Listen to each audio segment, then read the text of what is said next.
السلام علیکم ناظرین، روشن پاکستان نیوز پر آپ کے لیے حاضر ہیں تبصرہ لے کر۔ آج کے سینٹ کے الیکشن پر ہمارے ساتھ موجود ہیں سینئر صحافی جنہوں نے یہ اسد الطور جنہوں نے یہ ساری کارروائی دیکھی۔ ہم ان سے پوچھتے ہیں کہ یہ جو 7 مسترد ووٹوں کی ون ہے اس کو وہ کیسے دیکھتے ہیں، کیونکہ جب سے یہ منتخب ہوئے ہیں 2018 سے لے کے اب تک ان کی زیادہ تر ون جو ہے مسترد ووٹوں کی بنیاد پر ہی ہے، اور یہ صادق سنجرانی کی کامیابی بھی 7 مسترد ووٹوں پر ہے۔ اگر یہ شامل کر لی جائے تو گیلانی ون کرتے ہیں۔ کیا کہتے ہیں اسد صاحب آپ؟ دیکھیں، اگر تو جس طرح کے وہ ووٹ ریجیکٹ ہوئے ہیں جن کے اوپر یوسف رضا گیلانی صاحب کے نام کے اوپر مہر لگی ہوئی ہے، اگر ان کو مان لیا جائے وہ یوسف رضا گیلانی کے ووٹ ہیں، پھر تو وہ جیتتے ہیں۔ لیکن وہ بڑے ٹیکنیکل طریقے سے ان ووٹوں کو مسترد کیا گیا ہے اور اس بنیاد پر صادق سنجرانی جیتے ہیں، اور ہمیشہ سے ان کے پاس کبھی بھی صادق سنجرانی صاحب تیسری دفعہ چیئرمین سینٹ، مطلب 2 دفعہ چیئرمین سینٹ منتخب ہوئے ہیں، 1 دفعہ نو کانفیڈنس انہوں نے سروائیو کیا، تو آپ کہہ سکتے ہیں کہ تینوں دفعہ ان کے پاس نمبر نہیں تھے، جیتنے کی عددی اکثریت صادق سنجرانی کے پاس نہیں تھی، لیکن یہ تینوں دفعہ منتخب ہوئے ہیں۔ تو آپ کہہ سکتے ہیں کہ ان کو بہت زیادہ جسے کہتے ہیں مدد حاصل ہے ریجیکٹڈ ووٹوں کی، اپوزیشن کے ووٹوں کی۔ تو آپ کہہ سکتے ہیں کہ صادق سنجرانی یہ معجزہ خود تو نہیں دکھا سکتے، یہ تو پہلی دفعہ جب سینیٹر منتخب ہوئے تھے تو ان کو کوئی جانتا نہیں تھا، تو ایک ایسے شخص کا بار بار کامیاب ہونا، تو آپ سمجھ سکتے ہیں کہ ان کو کن کی مدد حاصل ہے۔ کیا وجہ تھی پیپلز پارٹی کے اتنا زیادہ کانفیڈنٹ ہونے کی، اور انہوں نے ایسی صبح سے ہائپ کریٹ کی ہوئی تھی جیسے یوسف رضا گیلانی چیئرمین سینٹ منتخب تقریباً ہو گئے ہیں، کیمروں کا ایشو آیا، اس پہ سارا دن ایک ہو ہاؤ چلتا رہا۔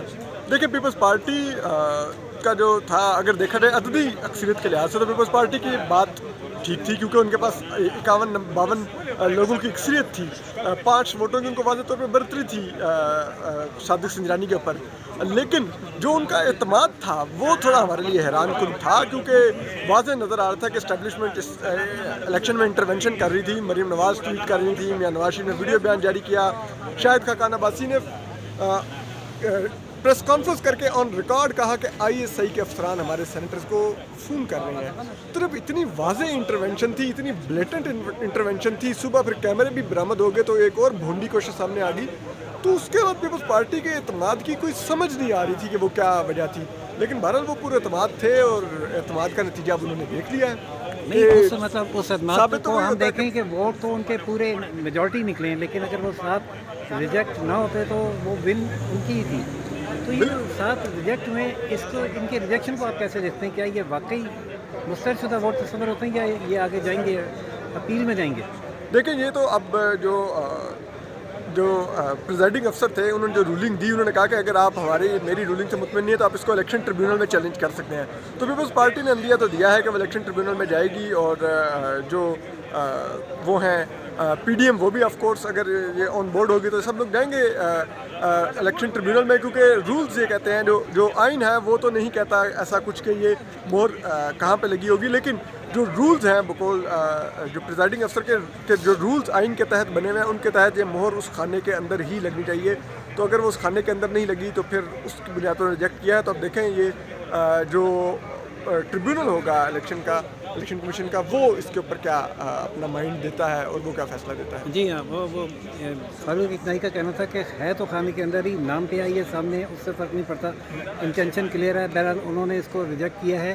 شور ہنگامہ رائی بھی کی ان کے حل کے دوران۔ ہمارے ساتھ بہت شکریہ اسد صاحب، ہمارے ساتھ سینئر صحافی موجود ہیں سید ظفر ہاشمی صاحب، جو ایک عرصے سے اسلام آباد میں پولیٹیکل بیٹ کور کر رہے ہیں۔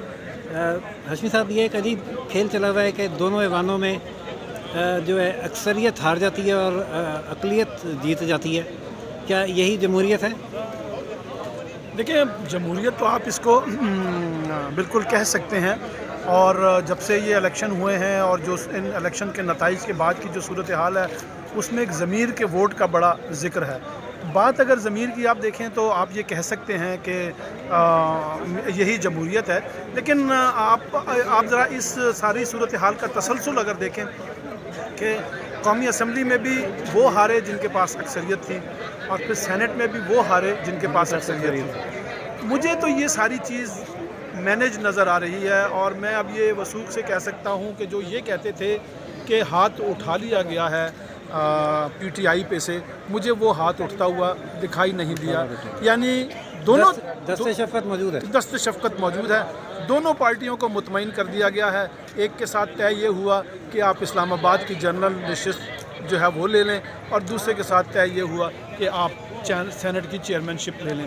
تو اسی کے مطابق ساری یہ کارروائی. اگر یہ اس کے مطابق ہوئے تو پھر اس کا مطلب ہے کہ یہ دونوں جماعتیں یعنی پی ڈی ایم یہ نتائج بالآخر قبول کر لے گا. اور آگے آپ کیا پولیٹیکل سچویشن دیکھ رہے ہیں؟ دیکھیں, قبول کرنا ان کی مجبوری ہے کیونکہ ان کو اسلام آباد کی سیٹ دی گئی ہے. تو اگر وہ غلط, اگر یہ غلط ہے تو پھر وہ بھی غلط ہے. ٹھیک ہے, تو اس لیے وہ مجبوراً. اگر پولیٹیکل سینیریو کیا ہے, آپ لانگ مارچ آتا دیکھ رہے ہیں؟ لانگ مارچ میں دیکھ رہا ہوں, لیکن میں اس کی کامیابی پہ مجھے ڈاؤٹ ہے. لانگ مارچ تو ہو سکتا ہے, دیکھیں لوگ چلیں گے مختلف شہروں سے, مختلف پارٹیاں جو ہیں وہ لے کے آئیں گی. ہو سکتا ہے وہ پارٹیاں یہاں تک اپنے کارکنان کو پہنچا تو دیں, لیکن پھر ان کو یہاں طویل عرصے تک بٹھانا اور پھر اس دھرنے کے ذریعے نتائج حاصل کرنا, اصل میں صرف لانگ مارچ جو ہے وہ ان کے مقصد کے حصول کے لیے کافی نہیں ہوگا. اگر اپوزیشن کوئی نتیجہ حاصل کرنا چاہتی ہے تو پھر اسے یہاں کہیں بیٹھنا بھی ہوگا اور بیٹھ کے اپنے وجود کا احساس بھی دلانا ہوگا. اگر لانگ مارچ آ کر یہاں پر ختم کر دیا گیا بغیر کسی مقصد کے حصول کے, تو پھر سمجھے کہ اپوزیشن کا بیڑا غرق ہے.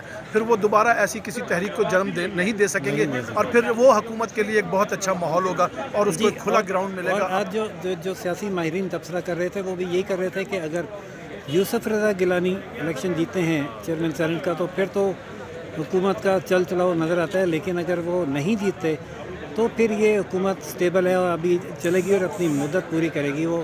اور آپ بھی یہی دیکھ رہے ہیں کہ لانگ مارچ تو آ سکتا ہے لیکن نتائج حاصل نہیں کرے گا. دیکھتے ہیں لانگ مارچ آئے گا تو پھر کیا صورتحال ہوگی. جو بھی اپڈیٹ ہوگی اس سے میں اپنے ناظرین کو اس حوالے سے آگے کرتے رہیں گے. تب تک کے لیے سید ظفر ہاشمی صاحب, اسد علی طور اور راشد حبیب کو اجازت دیجیے. روشن پاکستان نیوز سے چینل لائک, سبسکرائب اور شیئر کرنا نہ بھولیے گا. اللہ حافظ.